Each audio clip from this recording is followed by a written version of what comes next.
Sim, eu sou o professor Bairros e no tutorial de hoje nós vamos ver, recordando o método de análise do professor Bairros. No Natal de 2020, eu anunciava ao mundo o método de análise do professor Bairros. Já se vai 4 anos.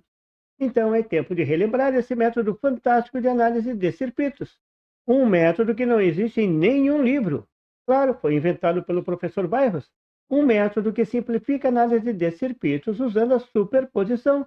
Então poderia ser chamado de superposição do professor Bairros. Bora lá então recordar, porque recordar é aprender. O método do professor Bairros se aplica a circuitos com mais de uma fonte. É uma espécie de método da superposição agilizado. Vou mostrar um exemplo bem simples, esse da figura. Um circuito com duas fontes. O circuito 1. A missão é determinar a corrente na resistência R1. A corrente 1. O método do professor Bairros se baseia em dois teoremas da análise de circuitos. Dois teoremas pouco conhecidos. O teorema da reciprocidade e o teorema da linearidade. Então, antes de resolver, vou revisar esses teoremas. Assim você ganha um tutorial e leva 3. O teorema da reciprocidade é muito doido, e nesses casos, o melhor é mostrar ao vivo e a cores. Então vou mostrar no circuito da figura. Esse teorema se aplica a circuitos com uma fonte, como o circuito 2 da figura. Vou chamar essa fonte de fonte conhecida. O teorema da reciprocidade diz que conhecendo a corrente num ramo do circuito, vou chamar corrente conhecida I3, se eu colocar a fonte de tensão no ramo onde eu conheço a corrente, como no circuito 2 recíproco da figura, então a intensidade da corrente no circuito recíproco e no ramo onde estava a fonte, a corrente 1, no circuito recíproco, será igual à corrente conhecida I3. E o sentido vai depender de como você coloca a fonte no circuito. É um verdadeiro toma lá da cá, um troca-troca geral. Estou vendo para crer? Então vamos comprovar no circuito 2 da figura. Vou aplicar o teorema da reciprocidade no circuito 2 da figura. Primeiro vou determinar uma corrente, por exemplo, a corrente na resistência R3, a corrente 3. Esse é um circuito simples. Vou resolver usando a lei de Ohm. Primeiro determino o circuito reduzido a uma fonte e uma resistência equivalente olhando pela fonte B1. Depois determino a corrente 1 na fonte e depois distribuo essa corrente até chegar no valor da corrente 3. A resistência equivalente é fácil de achar. É simplesmente o paralelo de R3 com R2, duas resistências de mesmo valor, 6 ohm. Então a resistência equivalente é igual a metade do valor. Isso é 3 ohm. Agora é só somar com a resistência em série R1 de 3 ohm e temos a resistência equivalente igual a 6 ohm. A corrente na fonte agora é igual à tensão na fonte sobre a resistência equivalente. Vou chamar de I1, substituindo os valores e calculando dá 6 amperes. Essa é a corrente 1. Agora é só distribuir até chegar na corrente 3. Como a corrente 1 vai se dividir igualmente nas resistências R2 e R3, claro, as duas resistências são iguais, então a corrente desejada, a corrente 3, é igual a 3 amperes. Opa, isso foi diferente, professor Bairros? Claro, é só a lei dos nós aplicada na prática. Pronto, achamos a corrente 3. Agora vou comprovar o teorema da reciprocidade, mostrando que se eu colocar a fonte B1 no ramo da resistência R3, isso é, no ramo onde circula I3, a corrente no ramo onde estava a fonte B1 vai ser igual à corrente conhecida de 3 amperes. Será verdade isso? Será que essa maluquice funciona? Vamos comprovar analisando esse novo circuito 2.1 com o troca-troca e determinando I1. Será que vai dar 3 amperes? O circuito recíproco? Agora vou determinar a corrente 1 no circuito recíproco. Observe que a fonte foi polarizada de forma a empurrar a corrente no ramo I1 no circuito 2 recíproco, no sentido contrário da corrente I1 no circuito 2. Então a intensidade será a mesma, mas o sentido será invertido em relação à corrente I1 do circuito 2. Vou usar a análise pela lei de Ohm novamente. Vou começar determinando a resistência equivalente olhando pela fonte B1. A primeira associação é o paralelo das resistências R1 e R2. Calculando o paralelo fica igual a 2 ohm. Agora é só somar com a resistência R3 e teremos a resistência equivalente. A resistência equivalente é igual a 8 ohm.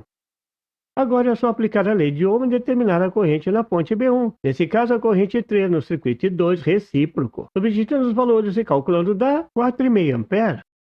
Para achar a corrente na resistência R1, vou usar o divisor de corrente novamente. Eu sei que a corrente total é 4,5 amperes e vai se dividir nas resistências R2 e R1. Então a corrente na resistência R1 é igual à corrente total que multiplica a resistência R2, a resistência onde eu não quero calcular a corrente, sobre a soma das duas resistências. Substituindo os valores e calculando dá exatamente 3 amperes, a mesma intensidade da corrente que estava no ramo da resistência R3 no circuito 2. Houve um troca-troca fantástico.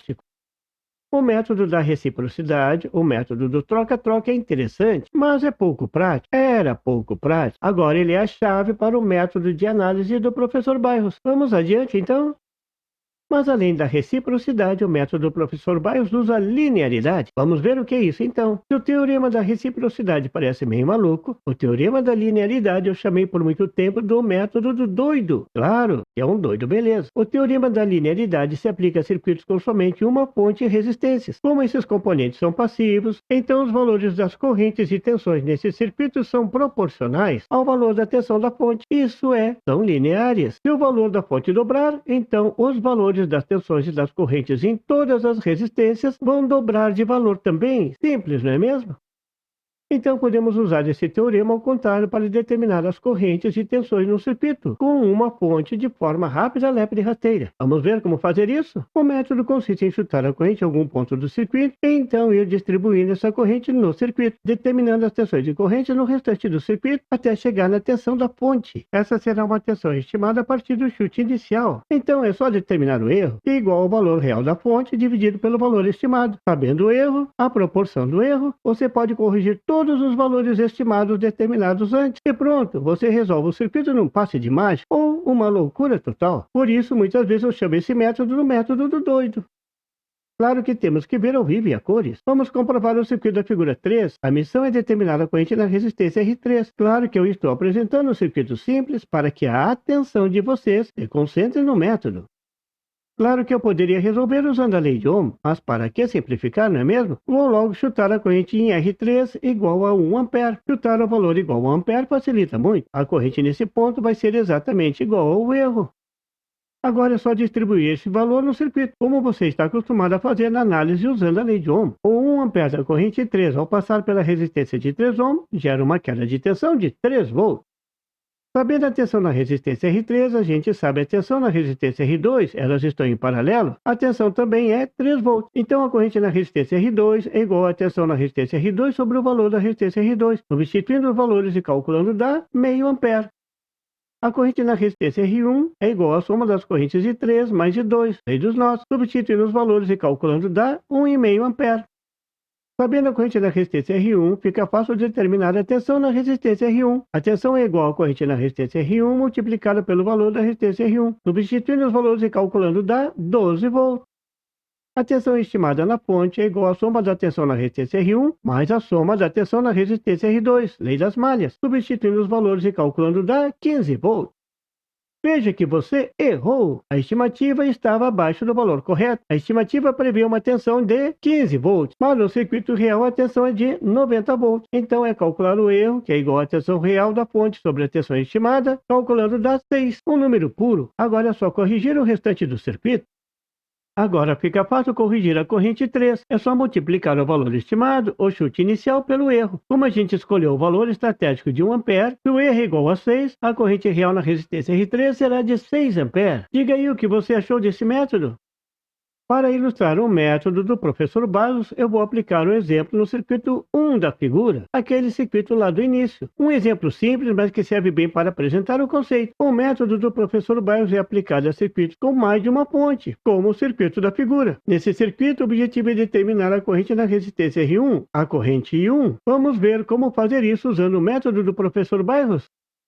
O método do professor Bairros facilita a análise de circuitos usando superposição. Na superposição, a gente analisa a influência de cada uma das fontes separadamente e depois soma os resultados. É um método simples, mas trabalhoso quando temos muitas e muitas fontes no circuito. Então, o método do professor Bairros abrevia em muito a análise dos circuitos com muitas fontes. Então, a corrente na resistência R1 será a soma da corrente devido à fonte de tensão B1, vou chamar de IB1, mais a corrente devido à fonte de tensão B2, vou chamar de IB2.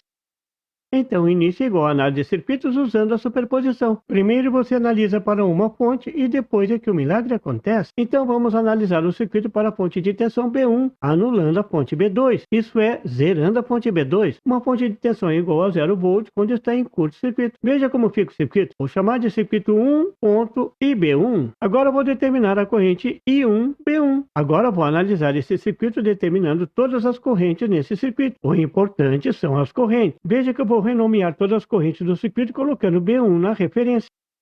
Agora vamos analisar esse circuito como a gente já vinha fazendo antes. Vou usar a lei de Ohm. Primeiro vou achar a resistência equivalente RE. Aqui é fácil. Primeiro faço o paralelo de R2 com R3, calculando dá 2 ohm. Agora soma esse resultado com o valor da resistência R1 em série e pronto. O valor da resistência equivalente é de 5 ohm.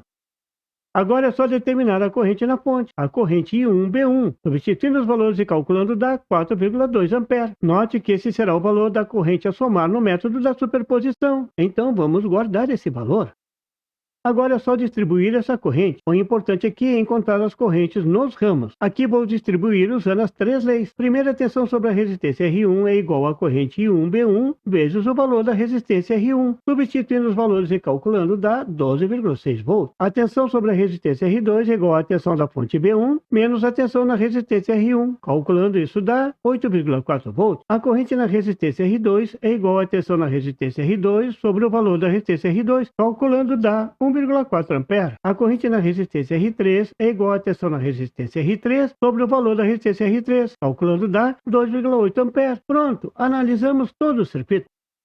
Agora vou determinar a corrente 1 devido à fonte B2. Vou chamar de 1B2. Mas aqui vem a novidade. Não precisa redesenhar o circuito e analisar tudo de novo. Agora é só aplicar a reciprocidade. O truque aqui é voltar para o circuito 1 original, mas colocando as correntes calculadas antes no circuito da fonte B1. Nesse circuito, coloque a fonte B1 em curto. Vamos resolver o circuito para a fonte B2. Coloque o traço de curto, mas não tire a fonte. Na prática é só imaginar o curto, é claro. Esse é o circuito 1B2.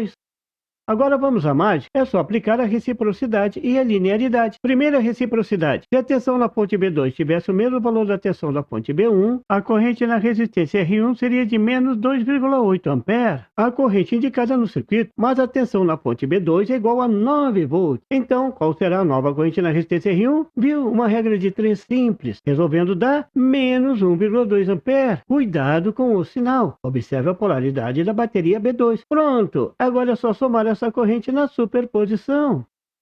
Para determinar a corrente 1 pedida no exercício, é só somar as duas correntes calculadas há pouco, a corrente devida à fonte B1 e a corrente devida à fonte B2, substituindo os valores com os sinais e tudo mais, somando dá 3 ampere. Essa é a solução do exercício. Se tivesse mais fontes, era só sair aplicando a regrinha de 3, mesmo que tenha 1000 fontes. Depois de resolver o primeiro circuito, o restante é rápido lepo de rasteiro.